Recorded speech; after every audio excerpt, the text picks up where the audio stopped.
Hello everybody and welcome back to Visit Fylde Coast. In this video today we're going to do part 2 of Sea Glass the movie that I've been promising you now for a few weeks. And you might remember that a couple of weeks ago we went looking for sea glass on the beach and did a video about these little treasures that we pick up and find. And I said at the time that we'd got our own collection of sea glass and various different things that we'd collected over the years. And in fact, these are our two jars. So the one at the back that you can see there, that's full to the top, is the one that we started off with first. So there's all kinds of colours in that. And as you can see, it's full, and I'm not going to tip that out because it's going to go everywhere. That stands on the window ledge at the bottom of the stairs to our office. So everybody is welcome in our office. So this is jar number 2, and this is the one that we're currently filling up at the moment. And I think we got that from the range, if I remember rightly, which could be cute for a song, but we'll not go there. So these little few bits here are things that I've picked up in the last week or so.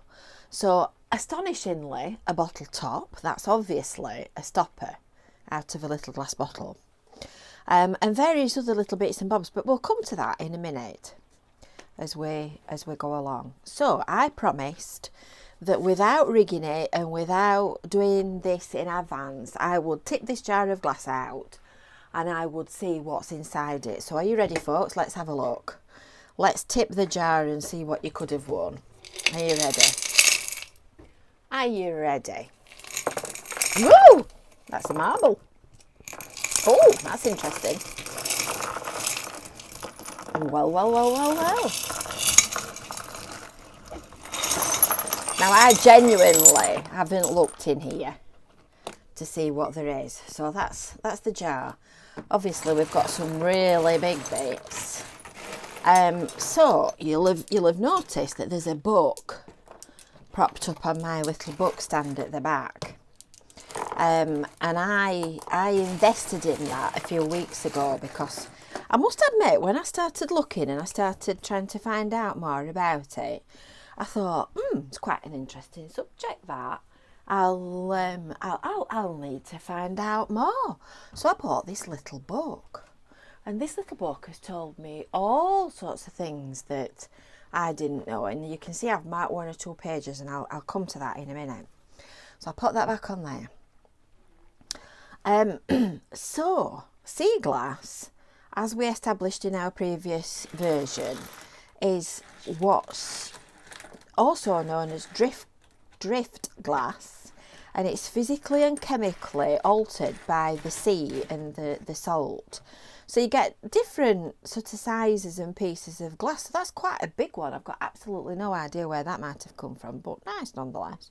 I mean, that's obviously not been a bottle, has it?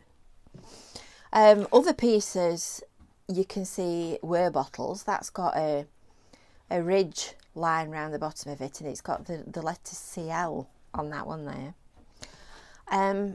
Not quite sure what that is, but it's very pretty. Curious.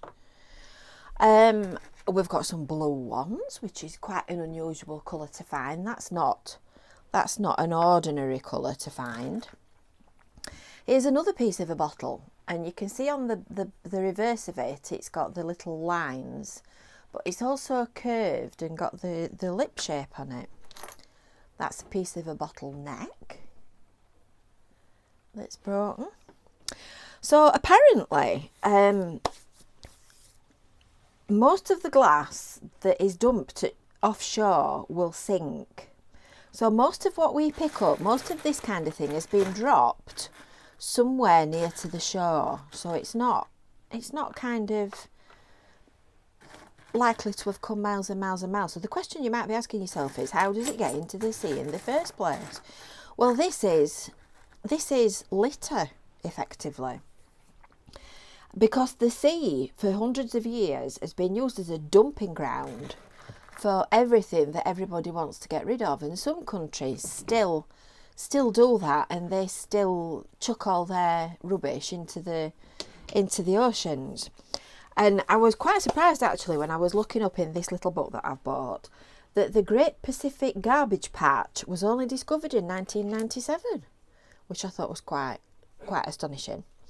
The Great Pacific Garbage Patch is a swirl of rubbish, and when I say swirl, think massive, where the currents of the ocean swirl all the rubbish into one spot, and it's enormous. But I'm quite surprised actually, because I thought that would have been known of a lot longer than that.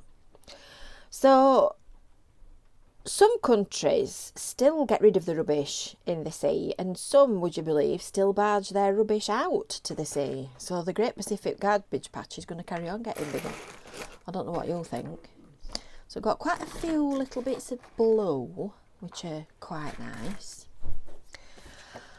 So what I didn't know that I found out while I was looking through my book is that there's actually a huge international community of people that are interested in and collect sea glass. I'd got absolutely no idea at all. I thought it was just an odd thing that an odd few of us did when we were out walking on a beach. And there's even a Sea Glass Association in North America. So now I'm going to go to the book because this I thought was quite interesting. Would you believe there are even sea glass beaches like that one? Now I think you'd probably be able to see it. This is not pebbles, it's all glass. Just imagine that. And it says in the book that there are many glass beaches around the world. It was where garbage dumping was done, and a higher volume of glass has been left to tumble onto the shore. Quite astonishing, I thought. So, pieces that have got bubbles in them, I'm just looking to see if we've got any bits with bubbles in, are older than 1920. They're all quite frosted, these, aren't they? So you can't actually see. Let's have a look if there's any bubbles in that one. Do you know, I think there might have been some bubbles in that one. It does look as if there could be. Smooth ones have been really well tumbled in an active environment, like that one. That's a nice one. So that's been somewhere where it's really rough, like our shingle beaches in Cleveland. But the less well smoothed ones, like these, that look still what I call not cooked, so they still look a bit like glass in that they've got kind of sharp edges on them. They could still have been in the sea for years and years and years and years, but have just not been somewhere where they've been rumbled and tumbled and smashed against the waves. And it can take anything from 20, 40 years up to 100 or 200 years to form sea glass, which I had absolutely no idea whatsoever. So you might have noticed that in the middle of this little stash I've got 6 marbles. So now I know where they are. When I'm saying I've lost them, I know where to find them, don't I? They're in this jar. So I've got 6 marbles here that we've picked up on the beach. And apparently they come from a variety of different places, which I thought was really interesting. And I'm going to go back to the book again for this one, because I'd got no idea that marbles were used as ballast in ships. I mean, obviously, they were used as bottle stoppers. These look relatively, well, I don't know, maybe they're relatively recent, maybe they're not. But they were used as bottle stoppers. So in the old glass bottles, you used to put a marble in the top of the neck of the bottle, and that was used as a stopper. So that's the kind of obvious one that we all think of. But apparently, ships were loaded with heavy cargo, and marbles were one of the cheap and easy ways that they did that. And they took a load of marbles out to wherever they were going, and then dumped it offshore, and pick up their cargo on the way back. And apparently it was also used for swapping rum for illicit rum running. Amazing. And then obviously kids use them for marbles and playing marbles, which at a guess I would suspect that's what they perhaps are. And then there's another one here that T-Boy probably knows about. And apparently painters back in the day used to drop a handful of marbles into a can of paint to mix the batch. So there you go. That's something I really, really didn't know. So I don't think we've actually, well, we might have, who knows. I don't know whether we've got any vintage bits here. That's got a pattern on it. Can you see the pattern on that one there? There's a curved line. What I'm going to do an article about sea glass, and I'm going to put it on the Visit Fylde Coast website. So I'll photograph some of these more unusual bits and put them on the article, and then you can have a look at it. I wonder what that was. It was like a tusk. It's just amazing to think that all these things have come from somewhere at some time. Look at that, it's got lines on it. Amazing. No red ones. Red ones are warning lights, apparently. So back in the day, things like inkwells and tableware and all that kind of stuff would have ended up becoming what we pick up today as sea glass. Now, one thing I really did like, you'll probably be able to see, these are bits of shell that have broken, but there's no pottery among it. There might be some in that other jar, but there's none here. And I picked this up about a fortnight ago. I think we were doing a live beach walk at the time. And I thought that was a really pretty little piece of pottery. And then I discovered that it's actually a piece of fiesta ware pottery from the 1930s.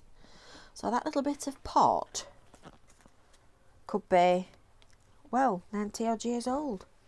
And if you look at that picture in my book, I don't know what you'll think, but that looks just like that to me. And these are all different colours of the fiesta ware. So that's part 2 of Sea Glass the movie. So I hope you've enjoyed that rumble through our strange collection. If you have, give it a like, give it a thumbs up, and we'll put some links in the description below for you. Don't forget to subscribe to the Visit Fylde Coast YouTube channel for more weird and wonderful and interesting things. And make sure you hit that little bell for notifications as well. That one's got a little curved pattern on it. So until next time, we will see you later. Bye for now.